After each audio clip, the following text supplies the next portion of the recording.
Magandang umaga po, Luzon, Visayas, Mindanao at magandang umaga, tanghali, gabi at madaling araw sa ating mga OFW na nanonood po dito po sa aming Current PH Updates. Ako po naman si Ricky Rivera. Ako si Roy Cabonegro. At mapapansin niyo po yung aming YouTube. Punta ko kayo sa YouTube channel namin at Current PH TV. Makikita niyo po dyan, may bago na kami mga logo-logo doon. Yeah. At meron na rin kami mga YouTube thumbnails na tinatawag. Yeah. Sapagkat gusto po namin ay dumami yung ating mga Pilipino na nakakapanood at sana hindi na kayo manood kundi mag-subscribe kayo. At thank you rin po doon sa mga nagko-comments, no? Nakita ko po napakarami na nagko-comments at we will try to answer them one by one. That's right. Lalo na yung mga nag-comment tungkol doon sa Vanishing Breed, no? Dumadami po ang nanood ng Vanishing Breed. No, sino po yung mga vanishing breed? Ito pong mga Duterte at mga Marcos. Vanishing talaga. Yan. Palakpak. Oo, at marami na nag-comment tungkol dun sa aming critic. Hingil dito sa kay Vice Presidente Sara Duterte. Pero hindi po yan, yan malu hindi si Sara Duterte ngayon. Ang aming Iba. kukomentar. Ang Ibang grupo. titignan po natin ngayon ay itong mga tatakbo na mga dilawan na naging puti. At may bago po silang ngayon, may bago silang nickname. Ito. Diba? Yan. So, mga dilawan na naging puti. Okay, question. Ang puti ba color? Absence of. Di ba? It's an absence of color. Correct. That's right. So, anong tawag sa kanya? Wala. Absence of color. So, Walang buhay. hindi ko namin marami ko tayong Joke lang kaibigan. po yun. Eric Joke lang Tanyata, po. etc. Joke lang. Marami ko kami kaibigan dyan sa sector na yun. Pero we're just telling you the truth na ang puti hindi po kulay. It's an absence of color. So, right. ibig sabihin yan, kung absence of color, hindi siya kulay. So, ano siya? Hindi ko natin alam. Pero tatlo sila na kumakandidato. Ang unang-una po dyan ay ang ating human rights lawyer, attorney Shell Jokno. Yes. Na pangatlong Si Ching. pangatlong Pangatlong attempt na po. Pangatlong attempt. Nung una pumalya, pangalawa pumalya, hindi ho natin alam kung papasok This na time, papasok na siya. Opo, kasi dati yung parang kampanya was all about the teeth, not the skill. Okay. Totoo naman, di ba? Natit ba? Di, totoo. Yun ba ang ginawa nila? Oo. Okay. Kapag hinighlight yung, isipin nyo highly respected lawyer, no? Professor pa ng law yan sa Lasal, no? College of Law. At respected na human rights defender. Tapos nung kumandidato pagka-senador, imbis na yun ang sinabi, ang sinabi po tungkol sa ipin. Sino bang nag-PR niya? Ewan ko sa kanila. Kawawa naman si ang dami-daming attributes nun na magaganda. Ang galing-galing nun eh. Biglang sasabihin yung ngipin. By the way, binoto ko pala yun ha. Ako din, binoto ko yun. Kasi magaling. At saka kailangan natin ng ganun. Siya Hindi ko siya binoto dahil sa ngipin niya. Binoto ko siya dahil sa kapabilidad niya at posibleng kapabilidad. That's right. Ang ikala mo po si Bam Aquino. Okay. Alam niyo na ba si Bam Aquino? Siya ay pamangkin ng dating bayani. Hindi pala dati. Dating senador Benigno Ninoy Aquino. Pag nagfo-focus si Bam, kamukha siya ni Noynoy. Sabi. Ni Ninoy. Pero, siyempre, hindi naman dahil kamukha ka, o double,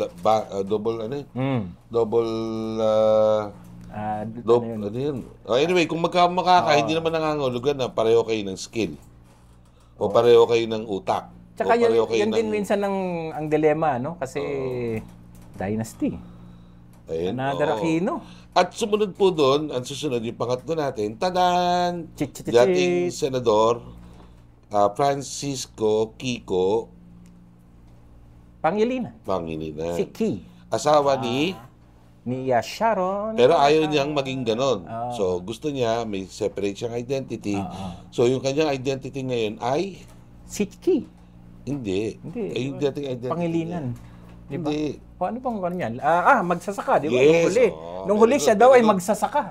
magsasaka. Naalala ko pala yun. Malay mo, magsasaka naman talaga. Hindi, maganda naman yon na siya sumubok sa pagsasaka. Nakita niya mga problema ng mga magsasaka. May sarili siyang farm. Correct. Ay, nakakatuwa po yon para sa isang politiko na hindi dati galing sa ganun. Para maunawaan niya ang tunay na problema ng maraming tao sa ating bansa. Correct. Oo. So, yan po. Isang magsasaka na asawa ng megastar na uulit po na dating vice-presidente ng ating presidential candidate na si Leni Robredo. That's right. At speaking of Leni Robredo, mamaya ipapakita ko natin yung picture ni Leni Robredo kasama ating kaibigan, si Roy. Kanina po, na-chance upan lang ho namin si VP. At nung tinanong natin, ma'am, kumusta ang 2028? Ang sagot niya ay, let's see. Pareho siya ni Vice Presidente Sara Duterte dahil despite what is happening, sabi naman ni Sara Duterte, napakalayo naman ho ng 2028. Kasi baka nga naman, tama naman siya, baka anytime, madapa yun, o mauntog, o makalimutan niya Sara Duterte siya, o kaya mamatay. O, di natin alam, di ba? Tanging Diyos na nakakaalam yan kung makakaabot sila ng 2028. Pero, meron ho siyang kapanalig, si Attorney Sal Panelo, mukhang sure na buhay pa ng 2028, ito pong si Sara. Pati si Duterte. Kasi sabi ni Attorney Panelo, sabi ba ni Sal Panelo, kinukumbinsi daw ho niya ang ating vice-presidente na tumakbong presidente sa 2028, katandem yung kanyang ama. Magiging VP si dating VP presidente. po yung dating presidente. Lahat ba ng posisyon ay susubukan nila? Ewan ko. Baka pwede na rin silang maging ang tawag dito, contractual sa isang hindi makontento, dami ng pinasukan. Yung pinakamaganda dyan, subukan nila maging barangay captain o kaya barangay tanod. Magandang challenge yan, ano? Magdayo tayo ng campaign. 2025 for Sara. For barangay captain. Barangay captain. Okay yun, maganda yun. Supportahan ko yan. At ito pa isa mga kababayan, no? Sabi ni Sara ngayon, doon sa kanya mga supporter, wag na kayong donation campaign. Ano na daw? Kung ano man makakanap yung pera dyan, ilagay nyo sa mga nasalanta ng bagyong Enteng. Mabuti naman. Okay din. Okay naman yun. So, yun. So, ibig sabihin, hindi nila kailangan ng pera. Kasi nung huli, mas malala, di ba? Nung nagbaba tayo, pumunta siya sa ibang bansa para mag-enjoy. At least ngayon, sinasabi niya na gamitin yung pera para sa kuan. Pero hindi na niya kailangan ng pera. So, ibig sabihin, salamat po, Vice Presidente. Kung yung inyong budget po ngayon hindi maaprubahan at mag-zero budget kayo, alam na natin na tatanggapin. Bakit? Inaasahan niya ba na magbibigay ng iba sa kanya? Di ba sabi niya doon sa congressional budget hearing? Ano ba sabi niya? I leave it up to the Congress, to blah, blah, blah, blah, for this hearing. So, hindi na pala mapera hindi pala mapera. Hindi namang hilig sa pera. Pero hindi naman yan ang issue doon, Ricky. Ang issue doon, ang laki-laki ng disallowance nung COA. Nakakalimutan natin gaano kahalaga yung issue na yun. Laki ng ginastos nila. Ilang araw ba yun? 12 araw, ginastos nila. Tapos yung pala, 70% ata ang na-disallow. Teka muna, parang hindi na ako pumunta sa promise ko na hindi siya. Balik ulit tayo sa... Okay. Hindi daw po siya kakandidato. Meron silang bagong pangalan, ha? Si Kiko Pangilinan at si Bam. Okay, anong pangalan nila? Ako'y nananawagan doon sa nag-iisip ng kanilang pangalan. Kasi medyo pumalapit sa chicken pox, eh. Pwede mong pag-isipan nyo mabuti. Kasi Chiki Bam. Chiki Bam. Ibig sabihin ay Chel, Kiko, Ki, Bam. So, sa first name nila, Chiki Bam. Parang pagpakinggan mo, parang pagkain. Pero para rin chicken pox kasi. Hindi. Meron kasing dati na uso na kanta na Chiki Bam. Ganon. So gusto nila magmukhang parang, mga hip-hop. Hip-hop ba Pwede rin. Dahil ano ba yan? Hip-hop ba yan? Chiki Bam. Tingnan nyo nga, i-research nyo nga yan. Chiki Bam na yan, hip-hop. Baka yun ang kanila. Alam ko mga 90s yan eh. Kasi nung pinanganak ako nung 90s, di ko pa masyadong maano yan. Pero yung sa'yo, dahil 60s ka pinanganak. Grabe siya. Tingnan, Chiki Bam. Ano sa palagay mo? Ano? Makukuha mo ba natin yun? Hindi, ang dilema ko naman kasi sa kanila, inaasahan kasi po sila na mas mataas sana yung i-aspire na unity. Okay. Kaya lang parang silang tatlo agad. Tapos ang sumama sa kanila yung nag-aspire din for 2028, napakaaga, si Ma'am Risa. Ako'y believe kay Ma'am Risa, no? Dahil ang dami po niyang nagagawa sa Senado. Pero yung nakita ko yung silang apat, parang iba dating sa akin eh. Kasi kaya na bang manalo ngayon kasi ilang beses na silang talo. Pero yun nga ang dilema kasi, Ricky. Kasi ang ine-expect sa kanila, i-lead ang mas malawak na kilusan ng mga nag-o-oppose na matitino. Pero instead na i-lead, nagsusolo sila. Di ba ho, kailangan natin ngayon ng leadership. Hindi naman po ata leadership yung kayong tatlo lang. Leadership po ba yan? 12 nga po yung slate eh. Hindi nyo ba kayang gawing 12 yan? Mabuti pa nga yung isang malaking kilusan ngayon. 10 na sila. Puro mga magsasaka, mangingisda. Mas bilib pa nga ako sa kanila eh. Budget nila. Hindi naman po usapin ng budget yan. Lagi pong may budget sa tamang cause. People will support the right cause. Sa akin po, hindi ako solved dyan. Kung ang pinag-iusapan lang nila kakayanan nilang ponduhan. Hindi ho dapat ganun. So, dapat ang kakayahan ninyong mag-lead. Okay, so ibig sabihin, naasahan natin na may papalit na kay Bong Revilla. Bakit? Chiki Bam So, ibig sabihin niya sa TikTok, ibang sayaw na. Chiki Bam. Makikita natin na magsasayaw si Francis Kiko. Magsasayaw na rin si Bam. Magsasayaw na rin si Shell. Yun ba gusto niyo? Attorney Chel, kayo po ay magsasayaw na Chik Bam. Well, wala po namang masama kung mapagaan yung kampanya para matuwa ang mga tao at hindi masyadong mabigat. Huwag lang po nating kakalimutan kung bakit po kayo tumatakbo. Okay. Ako naman po ay bukas dyan, Ricky. So, ibig sabihin yan, pag nagsayaw na sila, pwede na natin hindi komentan din si Bong Revilla kung magsayaw siya. Hindi. Iba talaga. O si Bato, magsasayaw-sayaw din siya na kalbo siya, ganyan. Kasi nung panahon na nagsasayaw siya, may kaso din siya. Iba naman yun. Dinaandaan niya sa sayaw ang makalimutan natin ng problema. Parehong sayaw yan Kaya nga, pero iba naman pag may intent. Halimbawa, si Bam naman, si Shell, at saka si Sir Kiko. Meron ba tayong mga kaso sa kanila? Meron ba tayong mga reklamo sa kanilang matindi? Hindi sa kaso yan Ang sinasabi ko is, kumbaga, ito ay affirmation. Kung yan ang gagawin nila, na chinichipan nila yung kanilang campaign, ibig sabihin yan, parang nagkaroon ng parang paradigm shift, no?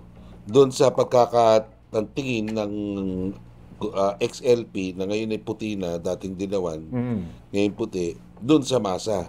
So, well, I hope hindi na naman ito misreading, no? Na that led to their 8 diretso down yung kanilang suicide. Okay naman yung 8 na yung kaya hindi ma-misread uli itong kanilang approach kasi tama ka kung nagiging cheap yung dating at chinichipan nila baka mag-backfire kasi baka naman po hindi talaga ganyan ang ating yung kanilang 8 okay naman yun kasi 8 diretso talo yun. Di kayo nga. Yan ang totoo naman yun. May nanalo ba dun sa 8? Wala, 8 diretso talo. Dire-diretsong talo. Yan nga nakakatakot dito, Ricky, no? Na baka maulit-uli yun kung mali yung basa ninyo sa mga values ng inyong mga botante. Panahon ba ngayon para sayawan at chikibam-bam-bam yung ating mga mamamayan o kausapin ng maayos? Ako, mas gusto ko kausapin kami ng maayos. Tama yun. Kahit ako. Di ba? Kasi napakaseryoso na po ng mga problema. Tingnan natin, bakit kulay dilaw dati, ngayon wala nang kulay. At saka anong nangyari sa pink? Anong ibig sabihin? Yun pa. Isa pa yun, di ba? Yung pink. Ano nangyari sa pink? Ewan ko. Naglabas sila ng magandang movie. Napanood ko, maganda. Hindi yung white sir kasi purity. Wow, pure. Pure? Kaya lang. Pure na Pure na yan ang magandang tanong, Di ba? So, bahala na sila sa buhay nila dyan. Ang dyan, good luck na lang. Kung tama yung gagawin nyo, bahala kayo sa buhay nyo. Pero ako'y basta what is very clear, itong 2025 elections are 3 things. Number 1, masikip po yung numero. Kasi 12 posisyon. At 12 posisyon para sa Senado, tapos karamihan ay mga re-electionists. Alam mo ba natin, meron na talagang solid na political branding yan So, at solid na meron silang mga pera para pang-maintain ng kanilang mga network. That's right. So, masikip yan.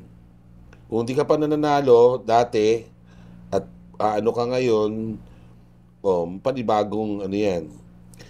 Pero kung titignan mo yung case ni Jokno, baka mag-risa siya kasi dun sa last na ano niya, mas tumaas yung kanyang boto kaysa dun sa boto niya nung unang pagtakbo. So, may ganon. Si Bam, problema, hindi napapag-usapan si Bam. At mababa rin siya sa survey. So, hindi ko natin alam kung anong mirakulo yung pwede niyang gawin para manalo ulit siya bilang senador.